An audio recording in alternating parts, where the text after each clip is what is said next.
안녕하세요. 부자노트입니다. 오늘은 오늘부터 시행될 스트레스 DSR이 뭔지 알아보는 시간 갖도록 하겠습니다. 그럼 바로 시작하겠습니다.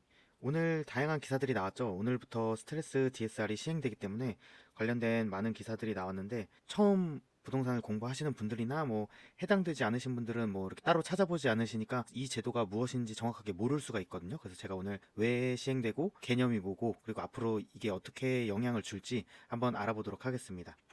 스트레스 TSR. 근데 뭔가 저희가 이런 걸 볼 때, 정책이 시행되고 할 때, 왜 시행한지 의도를 좀 파악해 보는 게 좋아요. 의도에 따라서 앞던 정책이 또 추가로 나올 수 있고, 어떻게 시장이 바뀔 수 있을지를 예측해 볼 수 있기 때문에 좀 의도를 파악하는 게 좋고, 그 다음에 이제 개념, 무엇인지는 알아야 되니까, 그리고 어떻게 영향을 줄지 오늘 이렇게 세 단계로 알아보도록 하겠습니다. 먼저 스트레스 DSR 적용 의도를 보면 이 밑에가 주택담보대출이나 기타 대출에 대한 증감액을 나타낸 통계 자료거든요. 근데 지금 23년 연초에 23년 1월부터 되게 급락을 했다가 부동산 시장이 23년 중반이 되면서 점차 회복을 했잖아요. 그렇게 하면서 주담대 비율이 많이 높아졌어요.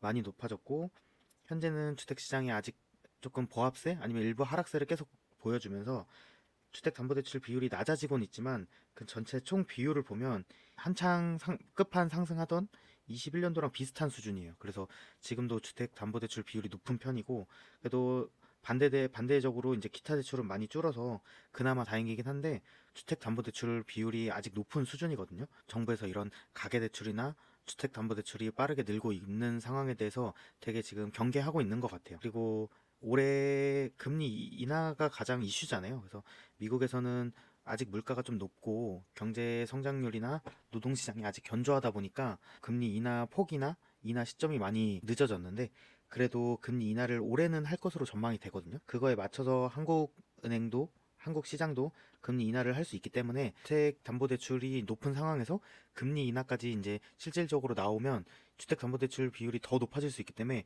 그걸 사전에 막고자 이번 스트레스 DSR을 적용한다라고 보시면 될 것 같아요. 그런 가계대출 증가에 대한 우려로 인해서 이번 정책이 나왔다. 그런 의도로 시행하는 정책이다라고 아시면 될 것 같아요. 그럼 개념이 뭐냐? 저희가 DSR이란 걸 시행을 하고 있잖아요. DSR이 뭐냐면 모든 대출에 대한 원리금, 이자, 신용대출이라든지 주택담보대출이라든지 기타 대출이라든지 여러 가지가 있잖아요. 그런 원리금을 본인의 연간 소득액의 몇 프로를 차지하고 있느냐 그걸 보겠다는 얘기거든요.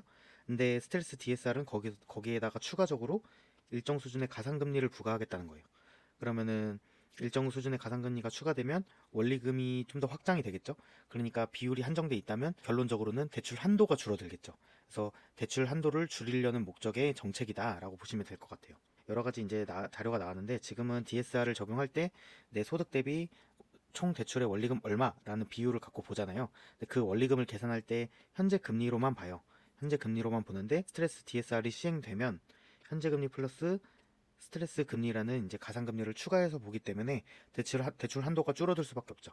그런 상황이고 이런 걸 너무 급작스럽게 또 정책은 안정성이 제일 중요하잖아요. 그래서 이런 정책을 또 급작스럽게 도입하면 국민들도 이제 부담을 느낄 수 있기 때문에 상반기에는 스트레스 금리의 25% 그리고 하반기에 50% 그리고 25년 이후부터는 이제 완전히 정책에서 원래 하려고 했던 100% 수준을 적용하려고 이제 순차적으로 적용할 예정이에요. 그래서 그렇게 될 거고 24년 2월 오늘부터 1금융권부터 주택담보대출에 먼저 적용이 될 예정이고 2단계로 이제 중순에 24년 중순에 1금융권은 주택담보대출이랑 신용대출까지 그리고 이제 그때부터 2금융권에서 주택담보대출이 이제 적용되기 시작하고 24년 말에는 1금융권, 2금융권 모두 포함해서 기타 대출까지 전부 적용될 예정이에요. 그리고 아까 말씀드렸지만 정책은 안정성이 제일 중요하다고 했잖아요. 그래서 이렇게 스트레스 금리를 적용하더라도 하한선 1.5% 그리고 상한으로는 3%요 사이에서 적용할 예정이라고 해요. 그래서 뒤에서 다시 한번 설명드릴게요. 아까 순차적으로 적용된다고 했잖아요. 그럼 25년이면 모두 적용이 될 예정인데 이런 식으로 계산한다는 얘기예요. 그래서 과거 5년간 최고 금리 일정 수준이 있을 거 아니에요. 그리고 현재 금리가 얼마인지 그래서 몇 프로다 하면은 그거의 차액을 스트레스 금리로 적용한다는 얘기예요. 근데 이제 일정 하한선이 있거든요. 하한선이 아까도 말씀드렸지만 1.5% 그리고 상한이 3%니까 요 0.6%는 하한보다 적잖아요. 그러면은 1.5%를 적용하겠다. 그리고 요게 너무 커지면 상한선이 3% 이상이면 3%로 적용하겠다.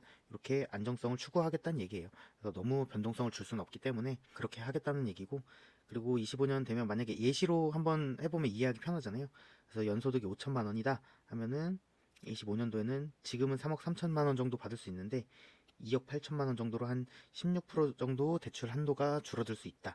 네, 여기서도 이거는 온전히 변동금리로 적용했을 때고, 요 스트레스 DSR을 하는 자체가 대출 한도를 줄여서 급작스러운 금리 변동에 따라서 이제 국민들이 부담을 느끼거나 내 자산이 뭐 경매로 넘어간다던가 이런 불상사를 막기 위함이에요. 만약에 온전히 100% 변동금리가 아니라 뭐 고정금리를 섞는다던가 뭔가 주기를 둔다던가 하면은 좀 더 대출 한도는 늘릴 수 있다고 해요. 그래서 이것도 혼합형으로 하거나 뭐 주기형으로 하거나 하면은 대출 한도를 조금씩 늘릴 수 있다. 그래서 이런 거에 대한 자세한 내용은 또 은행이랑 상담할 때 들어보셔야 될 것 같아요. 그래서 되게 계산하는 거는 뭔가 방식이 있기 때문에 그런 거는 이제 은행권에서 상담을 해보면 좋을 것 같고, 어쨌든 결론은 국민들이 이제 금리 변화에 따라서 대출을 너무 받거나 그거에 따라서 변동이 커졌을 때 부담을 느끼거나 그런 걸 막기 위한 정책이다라고 보시면 될 것 같아요. 그리고 인터넷에서 찾아보니까 뭐 스텔스 DSR 관련돼서 궁금증이 이제 공통적으로 나오는 게 몇 가지 있더라고요. 그래서 가져왔는데, 스트레스 DSR 금리가 가산되면 대출 적용 금리도 상승하나요?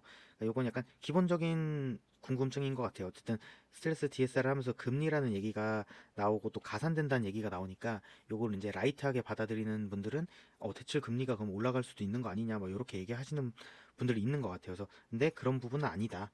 그러니까 그 원리금 상환액을 산출할 때만 가산해서 산정한다는 거지 실질적인 대출 금리라는 전혀 상관없다. 그렇게 아시면 될 것 같고, 스트레스 DSR 금리가 적용되면 가장 큰 변화가 무엇인지 궁금해 하시더라고요.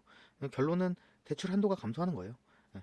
지금도 주택담보대출 비율이 이제 높은 상황인데 금리가 올해 뭐 몇 번이라도 인하된다는 얘기가 계속 나오니까 그렇게 되면 추가적으로 막 늘어날 수가 있잖아요. 급등할 수 있기 때문에 그걸 선제적으로 막기 위해서 대출 한도를 줄이기 위해서 이번 정책을 한다라고 보시면 될 것 같아요. 그리고 스트레스 DSR이 적용 안 되는 대출 상품들이 있어요. 지금도 그냥 DSR도 안 보는 상품이랑 동일하거든요. 그래서 집단 대출, 중도금 대출, 아파트나 뭐 오피스텔 이런 걸 분양받을 때 중도금 대출을 한 번에 받잖아요. 집단 대출을 시행하는데 거기서는 적용되지 않는다.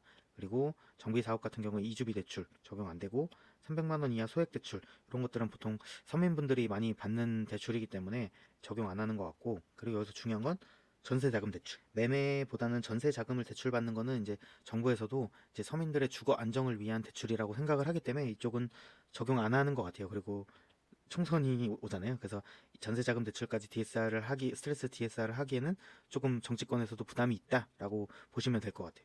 그리고 이미 시행된 대출은 어떻게 되느냐? 이게 정책 자체는 국민들한테 혼동을 주면 안 돼요. 그 시행일 이후부터 적용이 항상 되도록 법이 제정되기 때문에, 소급이 아닌 경우에는 시행일 이후 26일부터 적용되는 제도이기 때문에 이미 26일 전에 대출이 접수됐으면 상관없다라고 보시면 될 것 같습니다. 그럼 마지막으로 스트레스 DSR이 적용이 되면 부동산 시장은 어떻게 될 거냐, 향후 방향성에 대해서 보면은 확실히 매매 시장에는 영향을 줄 것 같아요. 그 뭐 영향이 뭐 크다 적다를 떠나서 일단은 매매에서 보통 뭐 매매를 할 경우에 대출을 끼는 경우가 대다수이기 때문에 대출 한도가 줄어들면 뭐 영향을 받을 수밖에 없죠. 이거는 100% 사실이고, 대출 한도가 줄어들기 때문에 영향은 확실히 줄 것 같다, 줄 것 같은데, 또 여기서 봐야 될 게 이런 스트레스 DSR 뿐만 아니라 기준 금리 인하 추세가 어떻게 나오냐, 미국도 그렇고 한국도 그렇고 올해 금리 인하 추세가 어떻게 나오냐, 그리고 그때 당시 부동산 시장 분위기가 어떠냐에 따라서 궁극적인 변화가 달려 있을 것 같아요. 저는 이 스트레스 DSR도 확실히 영향을 주겠지만, 만약에 뭐 올해 뭐 중순이든 하순이든 부동산 시장 분위기가 너무 좋다 그러면은 이 스트레스 DSR 자체의 영향성은 낮아질 거라고 보거든요. 어쨌든 금리 인하 추세가 어떻게 되냐, 그리고 시장 분위기가 어떠냐에 따라서 영향이 클 거다, 더 영향을 받을 거다. 하지만 그래도 스트레스 DSR이 적용된다면 확실히 매매 시장은 일부 영향을 줄 수 있다라고 보고 있고, 아까 전세 대출은 적용되지 않는다고 했잖아요. 그러니까 올해는 전세는 스트레스 DSR이 영향을 주지 않기 때문에, 그리고 지금 전세 부족이 제일 이슈잖아요. 그래서 전세를 어떻게 가냐, 전세 시장 방향이 어떻게 가냐가 제일 관건이라고 생각을 해요. 그래서 이쪽을 계속 저는 강조드리지만 전세가 올해 어떻게 될지를 계속 잘 지켜봤으면 좋겠다라는 생각입니다. 그래서 총선이 있으니까 좀 부담돼서 적용 안 하는 것 같다, 이렇게 아시면 될 것 같습니다. 그럼 오늘 스트레스 DSR에 대한 영상 봐주셔서 감사하고 다음에도 유익한 영상으로 돌아오겠습니다. 감사합니다.